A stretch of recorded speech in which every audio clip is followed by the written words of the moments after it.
Greetings, fellow scribes! Welcome back to the archive! It is time once again for a Tales from the Archive! Those little segments that I use as filler between in-depth series, where I talk about things that I've experienced as either a player or as a GM. This week, or this month, I'm going to be doing a look at a character profile.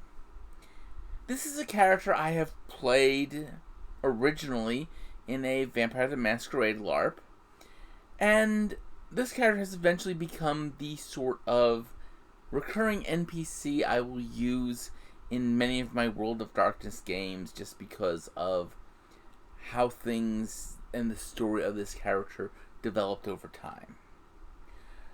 So sit back, relax, and enjoy as I give you character profile of Lord James Cardul of the Tremere. First, let me say, I'm not going to be talking about Cardul's stats. I mean, yeah, sure, I could talk about, he had points, X number of points in Protean, X number of points in Potence and Fortitude, was master of this thaumaturgic path, had X dots in this thaumaturgic path, etc., etc. But that's not what's important. Cardul, to me, is the great example of, especially when he became more of an NPC, of the villain that's not really a villain. The entity that is there, he's doing his own job, his own missions, his own agenda, and he'll help PCs if it goes his way, or he'll be their worst nightmare. But, as I said, that's not the point. The stats and mechanics, they're not relevant. So let's start into talking about Lord James Cardul. As I mentioned, the character started off as a character in a LARP.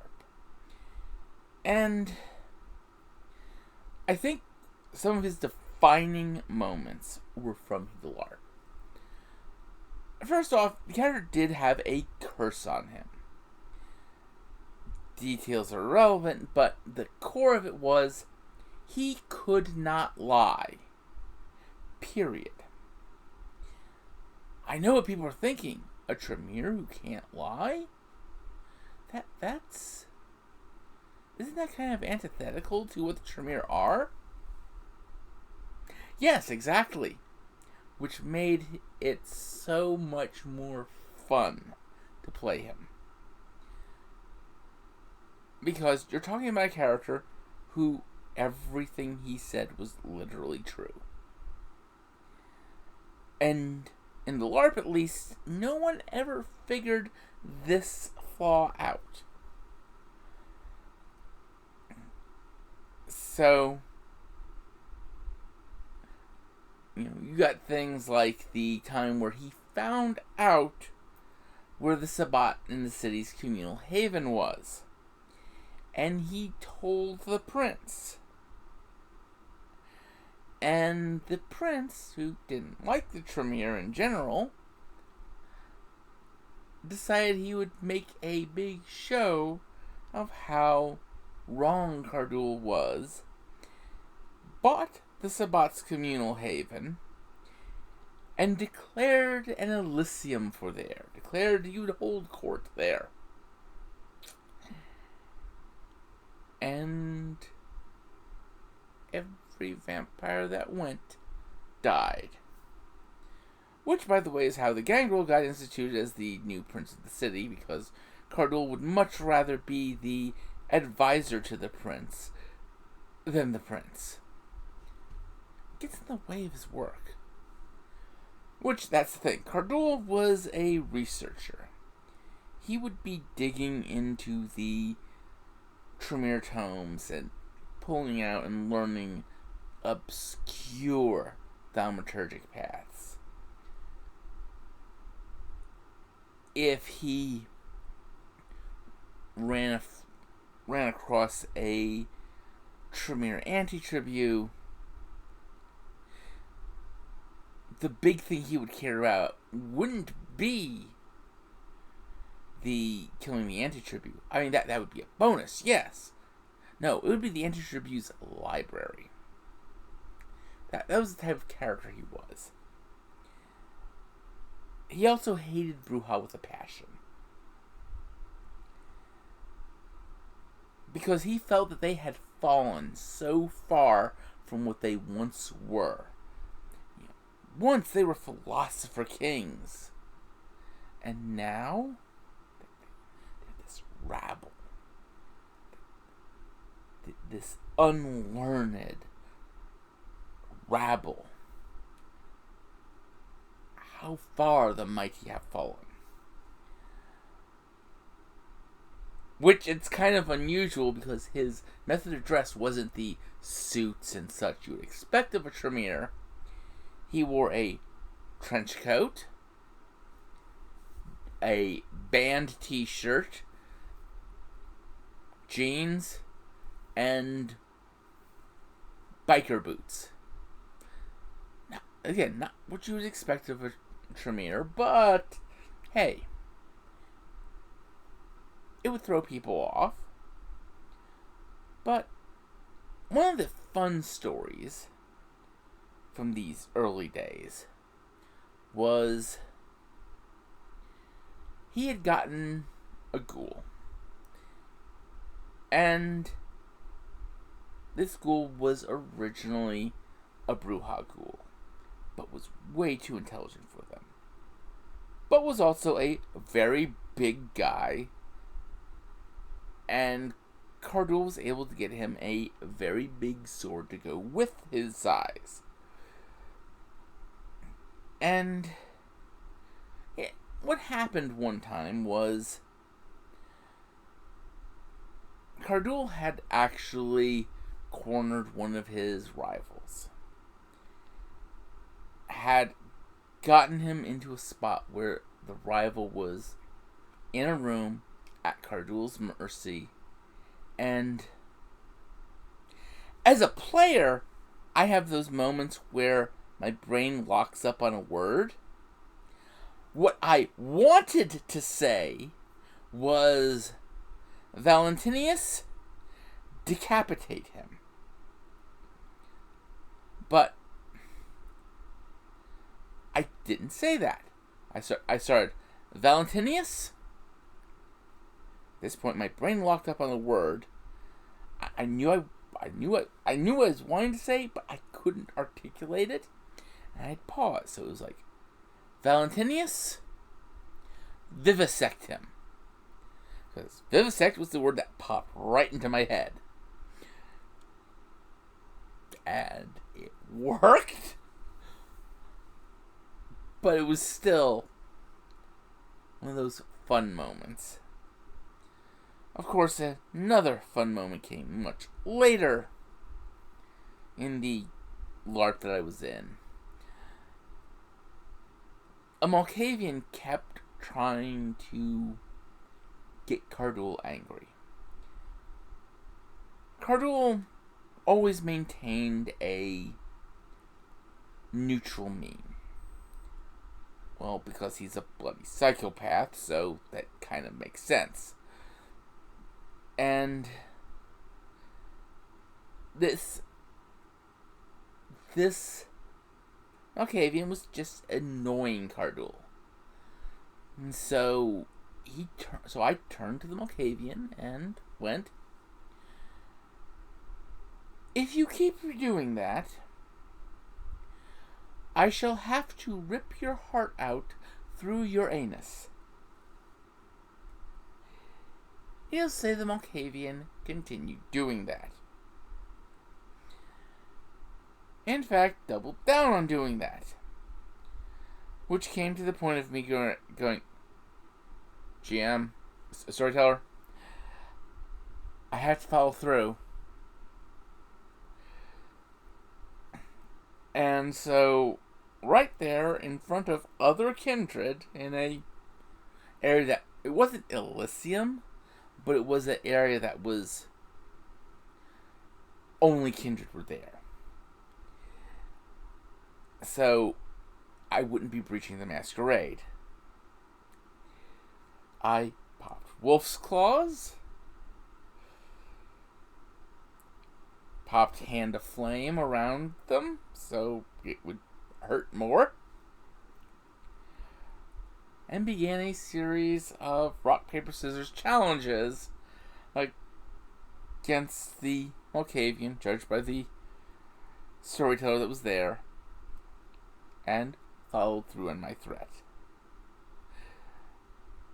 Understand, these two instances, there were kindred witnesses. So, the stories of Cardul got around that he didn't take prisoners at all, and that he had a tendency towards cruelty. Well, okay, they're not dishonest, but the thing that makes Cardul the interesting character is he is a researcher. He is a nodist scholar. So, he has this thing. He tries to protect the natural places of the earth to keep the Guru from dying out. Because there's that whole prophecy that when the last of the moon beasts, i.e. the last of the Guru, fall, that's going to start Gehenna.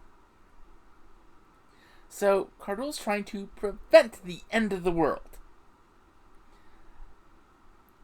Of course, he also engages in a lot of environmental charity work. Because he's slowly, from an antique shop, then a transport company, slowly built up a massive multinational corporation, Three Waters Unlimited. It's a pun. Because Three Waters, Tres Mar. Because that's the type of person Cardul is. But he built this company up. And he started doing things like getting hospital ships. Well, buying old cruise ships and converting them into hospital ships. Because of a number of great reasons. First off, well, you can send these ships to disaster areas. And oh yeah, some of the people who died really did die. Some, however, got sent to other sections of the ship to be brought someplace to be blood bags.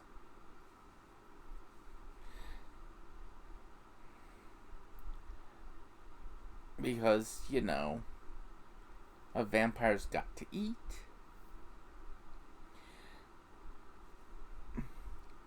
And so yeah, he did that little thing under the radar, but most of the people who went onto the ships got top flight medical treatment. And most of those who recovered were actually released.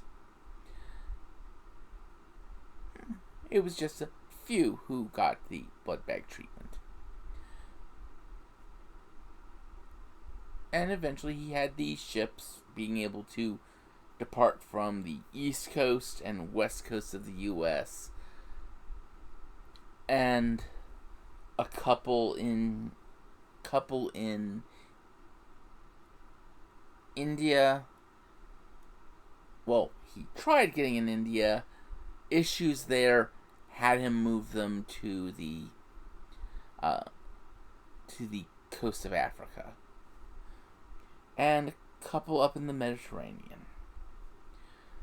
In all, within a week, he could get ships to a disaster point anywhere around the world. And it was a big process. It was something that was done entirely in character and through planning and such.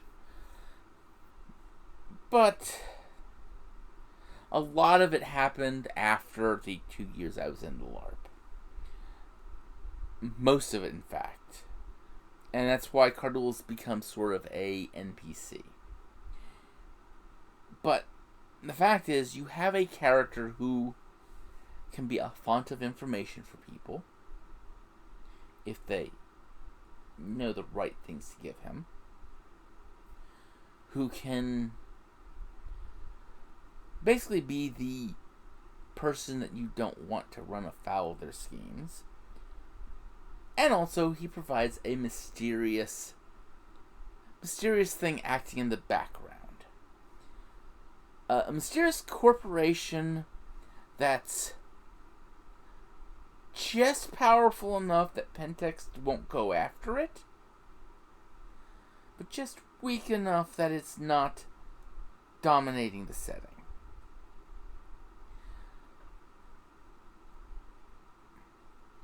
You know, just that right balance of power. And that's what Cardul is. He's there as sort of a backdrop thing in my games, a character who exists as a sort of... His company itself can end up being a MacGuffin. You know, something to make players interact with just to move the story along. He can provide mysterious aid to the PCs that they didn't know to look for through many of his many subsidiaries of his company, or through the various shell corporations he runs. And yet he does it all without overpowering the character's free will. It's just, you know, sometimes they'll just get that crate of silver that they needed. Or they'll find that all iron train car. Or maybe they'll just find that the instructions for how to get into that room with that Setite's heart in the jar. Now, next week, the topic is still under vote on Twitter, so I will not know until later tonight. Or should I say until Tuesday, the day this video is supposed to be out, what the final result is. But next week I will have a new in-depth series starting. So until then, I'd like you all to remember to have fun and keep gaming.